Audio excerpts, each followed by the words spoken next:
നബി ചരിത്രത്തിന്റെ ഓരത്ത് ചരിത്രാസ്വാദനം ഭാഗം 59 ബദറിൽ. രചന ആരിഫ് സെയ്ദ്. ശബ്ദം നൽകുന്നത് ആറാട്ടുപുഴ ഹക്കിം ഖാൻ. ബദറിൽ പ്രവാചകൻ സ്വല്ലല്ലാഹു അലൈഹി വസല്ലം സേനയെ ചിട്ടപ്പെടുത്തി. കയ്യിൽ ഒരസ്ത്രവുമായി ഓരോ സൈനികനെയും പരിശോധിച്ച് കടന്നുപോയത് അവർക്ക് ആത്മബലം നൽകി. അവിടവിടെ വളഞ്ഞുപോയിരുന്ന വരി ശരിപ്പെടുത്തി. സവാദ്, വരിയിൽ നിൽക്കൂ. വരിയിൽ നിന്ന് അല്പം മുമ്പോട്ട് തെറ്റി നിന്ന അൻസാരിയോട് കയ്യിലെ അസ്ത്രം കൊണ്ട് ചെറുതായി വയറിലൊന്ന് കുത്തി നബി സല്ലല്ലാഹു അലൈഹി വസല്ലം പറഞ്ഞു, അള്ളാഹുവിന്റെ ദൂതരെ, അങ്ങെന്നെ വേദനിപ്പിച്ചു. സവാദ് പരിഭവപ്പെട്ടു. സത്യവും നീതിയുമായാണ് അള്ളാഹു അങ്ങയെ അയച്ചിരിക്കുന്നത്. അതിനാൽ എനിക്ക് പ്രതിക്രിയ ചെയ്യണം. ചെയ്തോളൂ. ഉദരത്തിൽ നിന്ന് കുപ്പായം തെറുത്തുകയറ്റി അസ്ത്രം കൈമാറിക്കൊണ്ട് പ്രവാചകൻ സ്വല്ലല്ലാഹു അലൈഹി വസല്ലം പറഞ്ഞു. പ്രവാചകൻ സ്വല്ലല്ലാഹു അലൈഹി വസല്ലമയെ ആശ്ചര്യപ്പെടുത്തുകയും ആശ്വസ്തനാക്കുകയും ചെയ്തുകൊണ്ട് സവാദ് നൊടിയിടയിൽ പ്രവാചകൻ സ്വല്ലല്ലാഹു അലൈഹി വസല്ലമയുടെ ഉദരഭാഗത്തേക്ക് തല താഴ്ത്തി അവിടെ ഒരു ഉമ്മ വെച്ചു. എന്താണിത്? അദ്ദേഹം ചോദിച്ചു. പ്രവാചകരെ, അങ്ങ് കാണുന്നത് പോലെ നാം ശത്രുവിന് അഭിമുഖമായി നിൽക്കുകയാണ്. ഒരുപക്ഷെ അങ്ങയും ഞാനുമുള്ള അവസാനത്തെ കൂടിക്കാഴ്ചയാകാമിത്. അങ്ങനെയാണെങ്കിൽ അങ്ങയുടെ ചർമ്മം എന്റെ ചർമ്മത്തിൽ സ്പർശിച്ചുകൊണ്ടാകട്ടെ വേർപാടെന്ന് ഞാൻ ആഗ്രഹിച്ചു. പ്രവാചകൻ സ്വല്ലല്ലാഹു അലൈഹി വസല്ലം തന്റെ അനുചരന് വേണ്ടി പ്രാർത്ഥിച്ചു.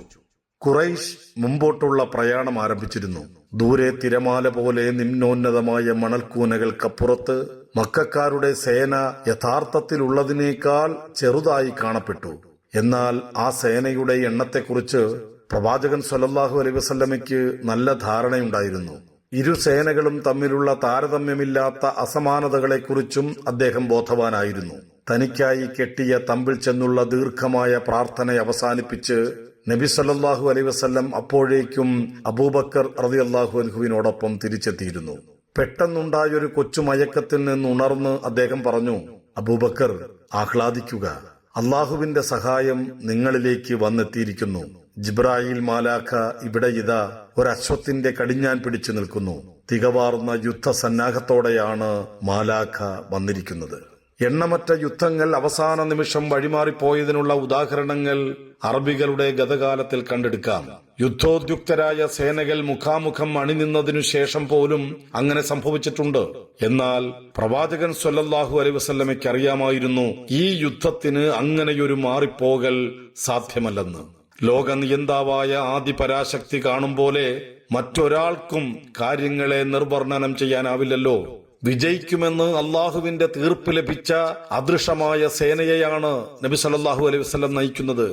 ആത്മാവറ്റു വീഴുന്ന ജഡങ്ങൾ കുന്നുകൂടാനിടയുള്ള ഒരാസന്ന യുദ്ധത്തിന്റെ ഗന്ധം അന്തരീക്ഷത്തു നിന്ന് സഹജബോധത്തിലൂടെ ശ്വസിച്ച ശവന്തീനി പക്ഷികൾ വാനിൽ വട്ടമിട്ട് പറക്കുകയോ കുന്നിൻ ചെരുവിലെ പാറക്കെട്ടുകളിൽ നല്ലൊരു വിരുന്ന് കാത്ത് പതുങ്ങിയിരിക്കുകയോ ചെയ്യുന്നുണ്ട്.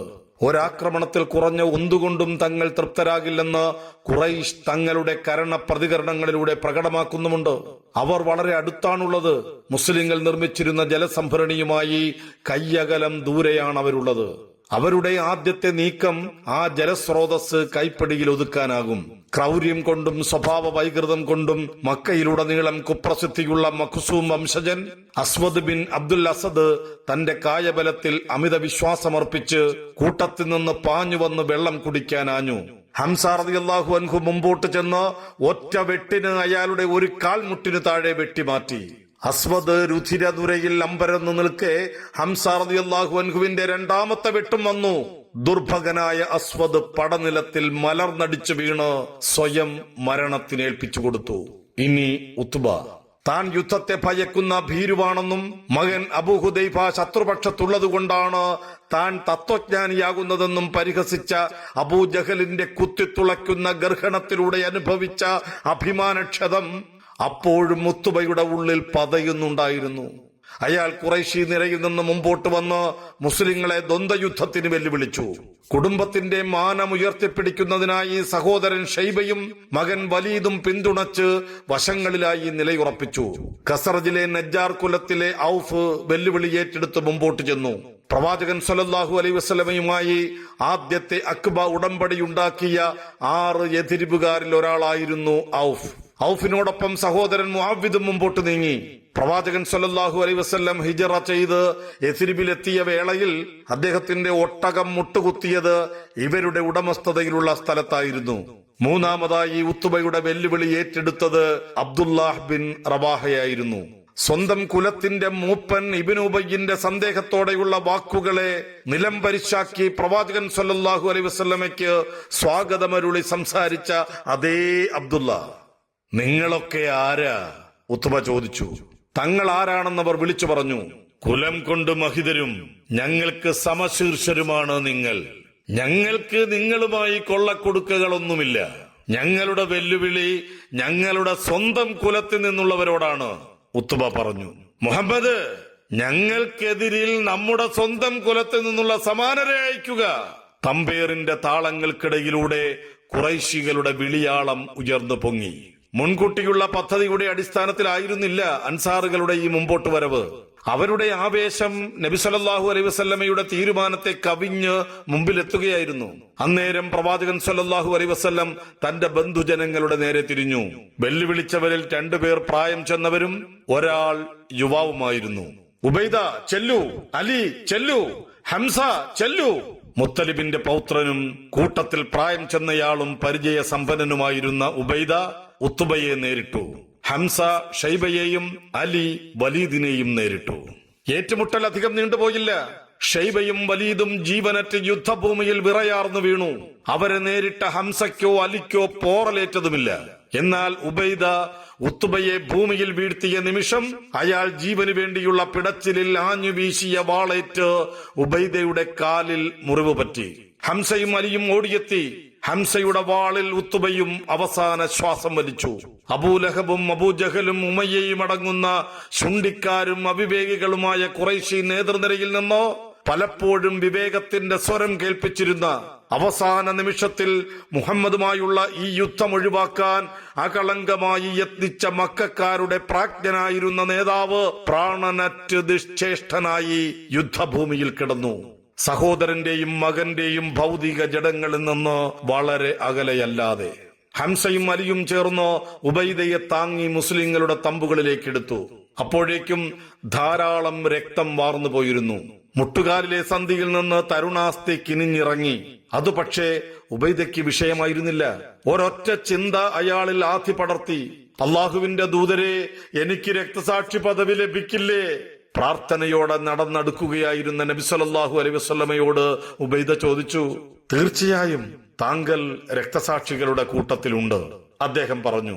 4-5 നാൾ കഴിഞ്ഞ് മുസ്ലിങ്ങൾ മദീനയിലേക്ക് തിരിച്ചു പോകുന്ന വഴിയിൽ ഉബൈദ അവസാനമായി ലോകത്തിനു നേരെ കണ്ണുകൾ തുറന്നടച്ചു.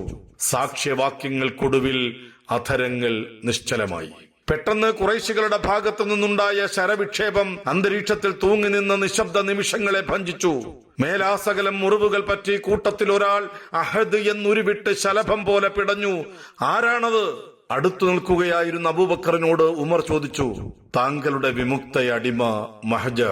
തന്റെ പഴയ പരിചാരകന്റെ ചേതനയറ്റ ശരീരം നോക്കി ഉമർ പ്രാർത്ഥിച്ചു. അള്ളാഹു നിങ്ങൾക്ക് കരുണ ചൊരിയട്ടെ മഹജ. ഇനിയുമൊരു നിലവിളി. ഉമർ നോക്കി. ഖസ്റജിയായ സുറാക്കയുടെ പുത്രൻ ഹാരിസ് എന്ന യുവാവ്. സംഭരണിയിൽ നിന്ന് വെള്ളം കുടിക്കുകയായിരുന്ന ഹാരിസയുടെ തൊണ്ടയിൽ ഖുറൈശ് തൊടുത്തുവിട്ട അമ്പ് തുളഞ്ഞു കേറി.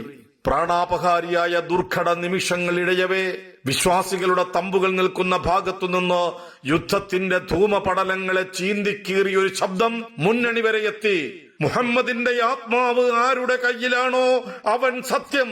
ഇന്നേ ദിവസം അള്ളാഹുവിന്റെ പ്രതിഫലം കാക്ഷിച്ച് പിന്നോട്ടില്ലാതെ കരുത്തോടെ മുന്നേറി കൊല്ലപ്പെട്ടവരാരും സ്വർഗത്തിൽ പ്രവേശിക്കാതെ പോകില്ല. വിശ്വാസികൾ ശബ്ദത്തിന്റെ ഉടമയെ തിരിച്ചറിഞ്ഞു. പ്രിയങ്കരനായ തങ്ങളുടെ പ്രവാചകൻ സല്ലല്ലാഹു അലൈഹി വസല്ലമയുടെ ആഹ്വാനമാണത്, പ്രോത്സാഹനമാണത്. ചെല്ലു, ആകാശങ്ങൾക്കും ഭൂമിക്കുമത്ര പ്രവിശാലമായ സ്വർഗവാടിയിലേക്ക് കടന്നു ചെല്ലു. പ്രവാചകൻ സല്ലല്ലാഹു അലൈഹി വസല്ലമയുടെ വാക്കുകൾ കേട്ടവർ കേൾക്കാത്തവരിലെത്തിച്ചു. അത്ഭുതങ്ങൾക്കും അത്ഭുതം, സലീമ ഗോത്രത്തിലെ ഉമൈർ അൽ ഖസറജി അത്ഭുതം പ്രകടമാക്കുക തന്നെ ചെയ്തു.